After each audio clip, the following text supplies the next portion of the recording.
What do you get when you mix the gear systems and diversity from ARPGs, skill systems from the old tab-targeted MMOs, and progression systems from various incremental and idle games?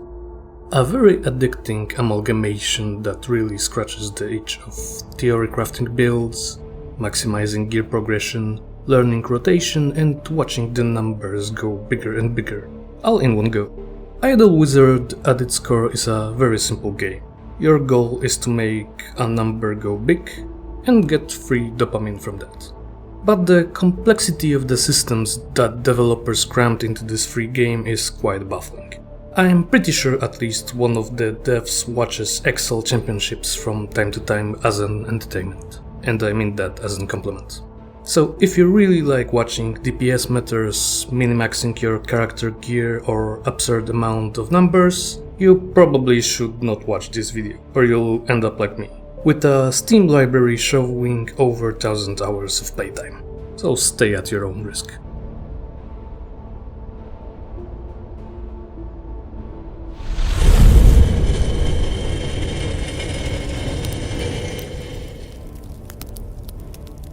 Usually I'm not a big fan of incremental or idle games. They are quite often very easy to solve, or don't even have anything to solve.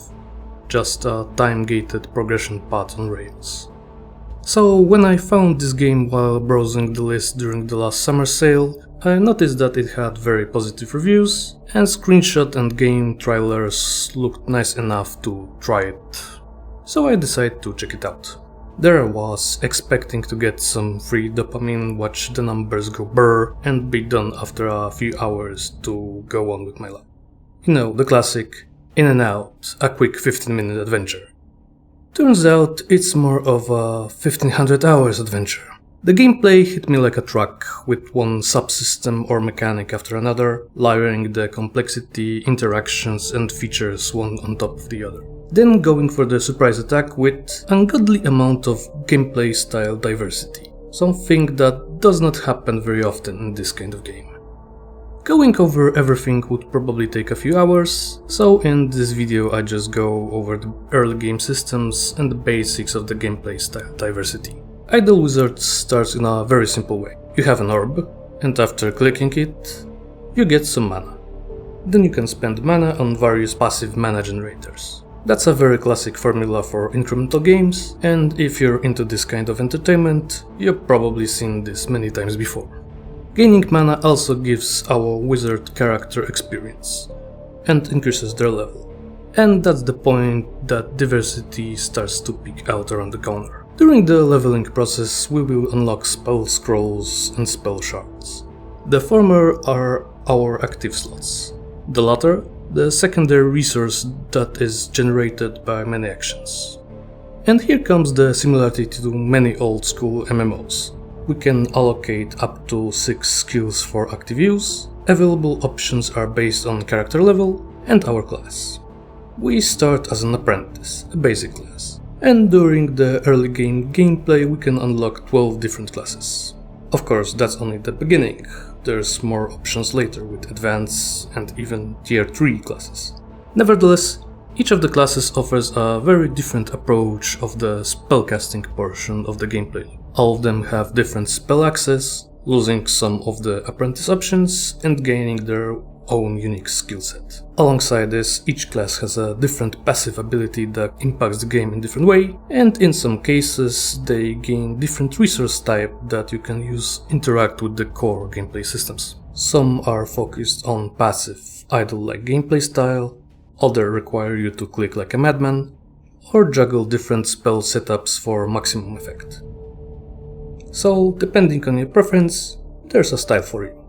Still, that's only the beginning.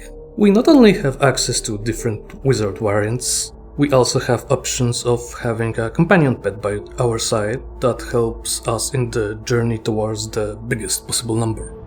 In the early game we have access to 11 normal and one very special pet. Each of them is focused on a very specific game mechanic and boosts the character progress when you're following the specific path.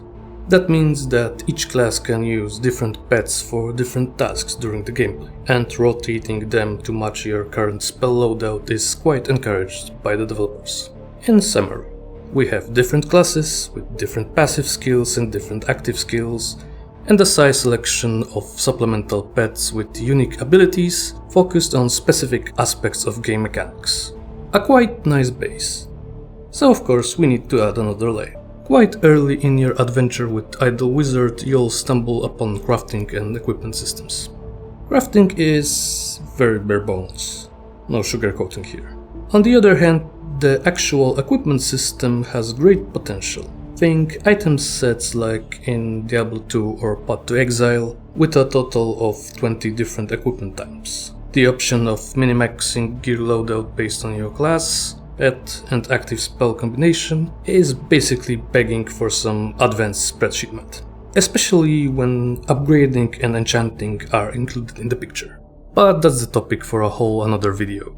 For now, let's just say that I've spent quite a few hours trying to squeeze out the best multiplication values for different stats, matching my favorite playstyle.